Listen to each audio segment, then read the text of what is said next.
This program is brought to you by the Stanford Humanities Center. For more information, please visit us at shc.stanford.edu. Lacuna Stories as a platform changes the entire dynamic in the classroom because learning becomes collaborative.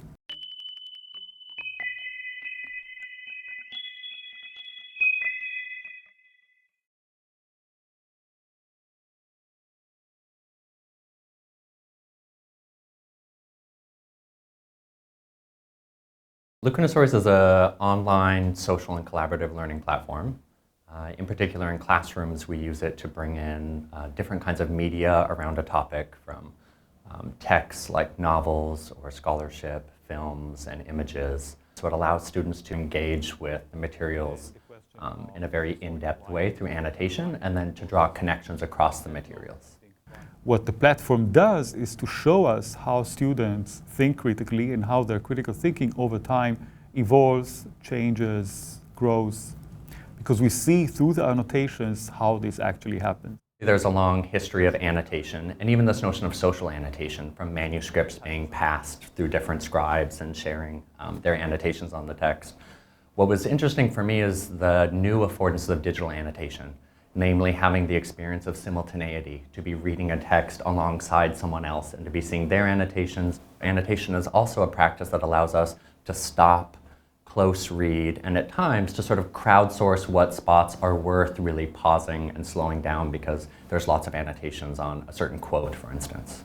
I think the platform is really a collaborative endeavor. The very beginning was conversations that Brian and I had when he took a class which I taught and was dedicated to the contemporary novel. In these conversations, we understood that teaching this subject to today's younger generation involves addressing the ways in which they learn, communicate with each other, interact with each other on social media and elsewhere. So the question for us was how to bring today's ways of learning into the classroom.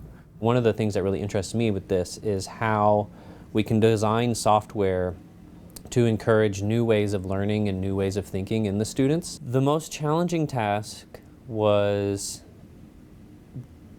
essentially integrating all the things that we wanted to do into a single platform.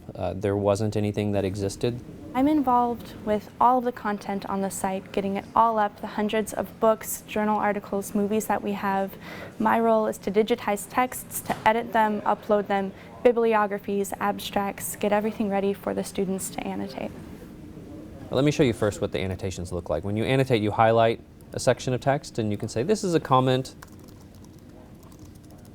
You decide whether or not you want to make it public or private, and you can add particular tags. In this case, maybe this is about agency or something. But after we're there, we can go to the sewing kit and begin to see, I want all the comments that have to do with air raid. In this case, we see not only the document itself, but some responses to the document that other students have made and then have been annotated. And we could go through and select some of these and say we want to add it to a thread. In this case, we have a lot of threads created by the TA for the Futurity course to help organize the classroom discussions. We also have the ability for students to create their own responses where they choose an icon and discuss what they're talking about. It allows us to then see a map of everybody's responses. In this case, we see that the modernist event had a lot of responses written about it. We can also filter this over time, which, as well as being a nice animation, also gives the students and the instructors a sense of when different things have happened as far as their responses.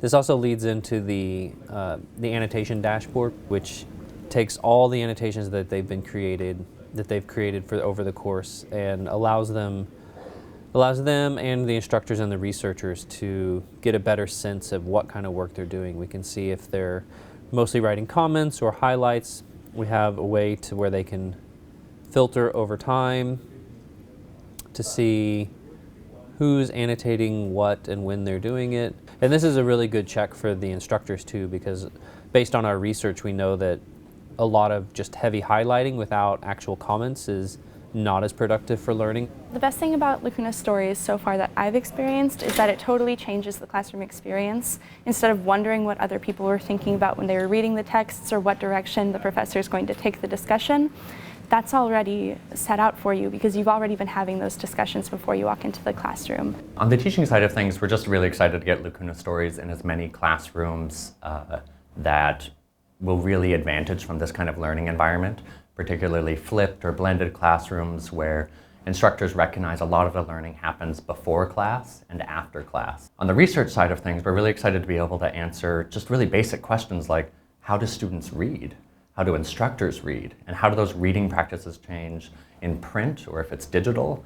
And if you see other people's annotations. The data is extremely valuable because we can see very clearly how students individually and collectively move from a rather passive consumption of materials to a more active, critically reflective engagement. We hope that over time the data we're gathering will allow members of the School of Education to process that information and design different types of courses for students, for high school students, and others.